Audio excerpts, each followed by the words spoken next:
عليه ونعوذ بالله من شرور أنفسنا ومن سيئات أعمالنا ونعوذ بالله من شرور أنفسنا ومن سيئات أعمالنا من يهده الله فلا مضل له ومن يضلل فلا هادي له ونشهد أن لا إله إلا الله وحده لا شريك له ونشهد أن سيدنا ونبينا ومولانا محمدا عبده ورسوله صلى الله عليه وعلى آله وصحبه وبارك وسلم تسليما كثيرا كثيرا اما بعد محترم بھائیوں، بزرگوں اور دوستوں، آدمی کو جو چیز بناتی ہے یا بگاڑتی ہے وہ اس کا ماحول ہے۔ آدمی اچھا ہے، بدقسمتی سے برے ماحول میں پڑ گیا تو وہ بڑے ڈینجر میں ہے کہ وہ برا ماحول اسے بگاڑ دے گا۔ آدمی برا ہے، وہ اچھے ماحول میں آ گیا، اسے اچھا ماحول مل گیا، بڑی امید ہے کہ وہ ماحول اپنا اثر دکھائے گا، اپنا رنگ چڑھائے گا۔ حدیث شریف میں آتا ہے کہ ہر بچہ فطرت اسلام پر پیدا ہوتا ہے۔ فطرت اسلام،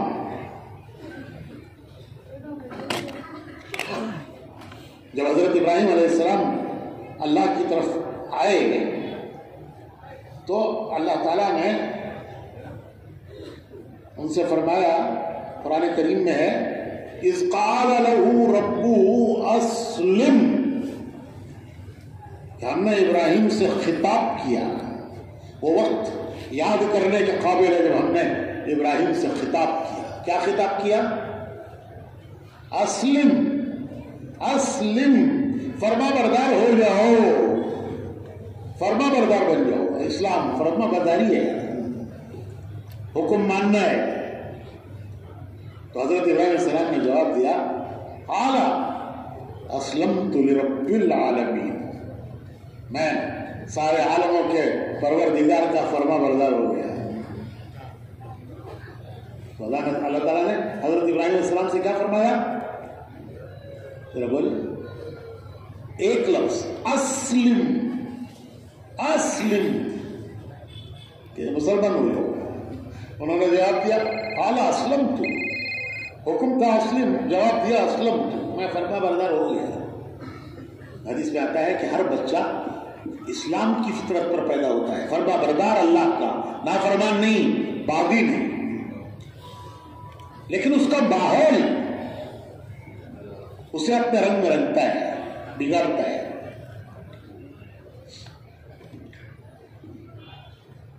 شیخ سعدی رحمۃ اللہ علیہ ایک بڑے بزرگ گزرے ہیں، بہت پرانے زمانے کے بزرگوں میں، آج تک مدرسوں میں ان کی کتابیں آج تک پڑھی جاتی ہیں۔ تو شیخ سعدی فرماتے ہیں کہ بھلا ماحول آدمی کو کیسے بناتا ہے اور برا ماحول آدمی کو کیسے لے کے ڈوبتا ہے۔ دو قصے بیان کیے ہیں شیخ سعدی نے۔ ایک قصہ ہے اصحاب کہف کا۔ یہ اصحاب کہف کون تھے؟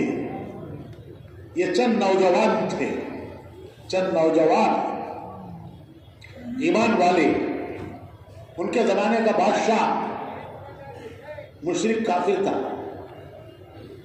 اس نے ان نوجوانوں کو جب پتا چلا کہ یہ نوجوان ایمان والے ہیں، اللہ پر یوم آخرت پر ایمان رکھتے ہیں، تو اس نے ان نوجوانوں کو بلایا اور اپنے دربار میں بلا کر ان کو وارننگ دی کہ دیکھو تم بڑے اچھے نوجوان ہو، تم اپنا عقیدہ چھوڑ کر میرے عقیدے پر آ جاؤ تو میں تمہیں دربار کا درباری بناؤں گا. ان کے باپ ان کے بڑے اس بادشاہ کے درباری تھے. درباری اس زمانے میں منسٹر کہیے. تو اس نے ان نوجوانوں سے کہا بادشاہ نے کہ تم میرا عقیدہ قبول کر لو تو میں تمہیں درباری بناؤں گا، تمہارے باپ دادا کی سیٹیں تمہیں ملیں گی، اور اگر تم نے ایمان نہیں قبول کیا تو میں تمہیں سخت سزا دوں گا، تمہیں پتھروں سے مار مار کر ہلاک کروا دوں گا، شہید کر دوں گا. مجھے تمہاری جوانی پر رحم آتا ہے، میں تمہیں وقت دیتا ہوں، اتنے وقت کے اندر اپنا عقیدہ چھوڑو، میرا عقیدہ قبول کرو. اس نے ایک وقت دیا، وہ ٹائم پورا ہونے کو آیا تو ان نوجوانوں کو فکر ہوا کہ اب بادشاہ ہمیں طلب کرے گا، دربار میں پوچھے گا کیا فیصلہ کیا تم نے. اگر ہم فیصلہ کرتے ہیں کہ ہم تمہارا عقیدہ قبول کر لیں گے تو ایمان جاتا ہے، اور اگر ہم کہتے ہیں کہ نہیں ہم ایمان پر رہیں گے تو جان جاتی ہے. اب جان بچاؤ یا ایمان بچاؤ، کیا کرنا ہے؟ تو انہوں نے مشورہ کیا، جمع ہو کر انہوں نے آپس میں مشورہ کیا. مشورے کی خیر، مشورے کی برکت ہے. تو اللہ نے ان کو ایک راہ سجائی. اس مشورے کی برکت سے اللہ رب العزت نے ان کو ایک راہ سجائی. کیا راہ سجائی؟ کہ رات کے اندھیرے میں شہر چھوڑ کر چلو، ہجرت کرو، ہجرت، اور کہیں دور نکل جاؤ پہاڑوں میں، جان بھی بچاؤ، ایمان بھی بچاؤ. تو انہوں نے مشورہ کیا، مشورے میں اللہ نے ان کو ہجرت کی راہ سمجھی. تو وہ پہاڑوں میں چلے، اور پتہ نہیں کتنے دن چلے، کتنی راتیں چلے، پہاڑوں میں کتنے دن چلے، کتنی راتیں چلے.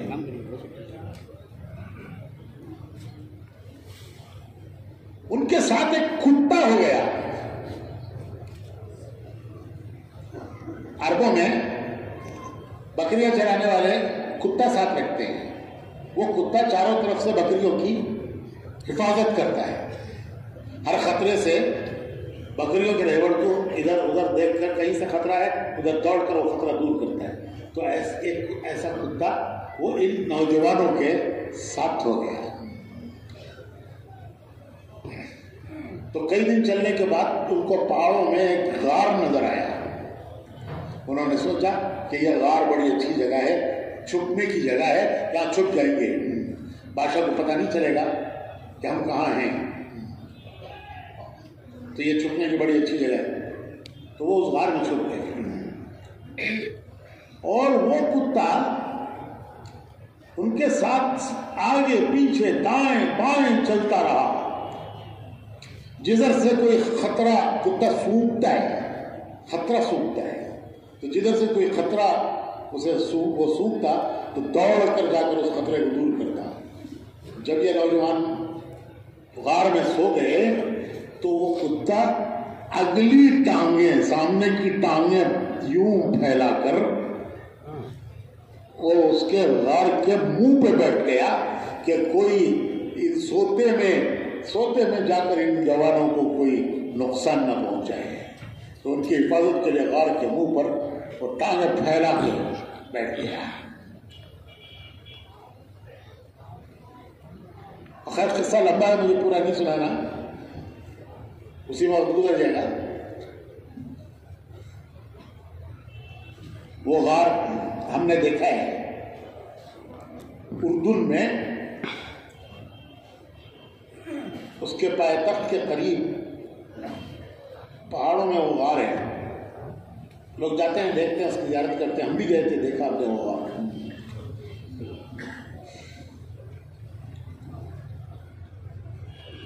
تو اللہ نے اس طرح سے ایمان ان نوجوانوں کے ایمان کی حفاظت کی، اور ان کی حفاظت کے لیے وہ کتا چلا. تو حدیث شریف میں آتا ہے کہ کل قیامت میں اللہ ان اصحاب کہف کے ساتھ ان کے کتے کو بھی جنت میں داخل کریں گے.